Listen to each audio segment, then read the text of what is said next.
ടൂറിസ്റ്റുകളുടെ തിരക്കും ബഹളവും ഒന്നുമില്ലാതെ നിങ്ങൾക്കൊരു സൂര്യോദയം കാണണോ? അതും മനോഹരമായ ക്ലൗഡ് ബെഡിനു മേലെയുള്ള ഒരു സൂര്യോദയം. എങ്കിൽ നിങ്ങൾ കോടനാടിലേക്ക് വരൂ. അങ്ങ് ദൂരെ തമിഴ്നാട്ടിലെ കോടനാട്.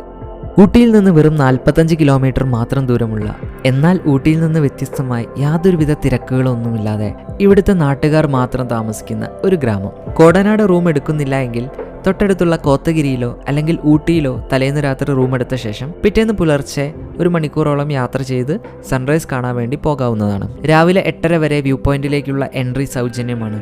8:30 ശേഷം ഒരാൾക്ക് 30 രൂപ തോതിലാണ് വ്യൂ പോയിന്റ് സന്ദർശിക്കാൻ സാധിക്കുക. വാഹനം പാർക്ക് ചെയ്യുന്നതിന്റെ തൊട്ടടുത്ത് തന്നെയാണ് വ്യൂ പോയിന്റ്. അതിരാവിലെ ഇറങ്ങുകയാണെങ്കിൽ കാട്ടുപോത്തടക്കമുള്ള മൃഗങ്ങളെ നിങ്ങൾക്ക് നേരിട്ട് കാണാവുന്നതാണ്. ഊട്ടിയിലെ തിരക്കുകളിൽ നിന്നും മാറി കണ്ണിനും മനസ്സിനും കുളിർമ നൽകുന്ന കാഴ്ചകളുമായിട്ട് ഒരുപാട് നേരം സ്പെൻഡ് ചെയ്യണമെങ്കിൽ നിങ്ങൾക്ക് ധൈര്യമായിട്ട് കോടനാട് ചൂസ് ചെയ്യാം. ഈ ഒരു ഗ്രാമം നിങ്ങളെ ഒരിക്കലും നിരാശപ്പെടുത്തില്ല.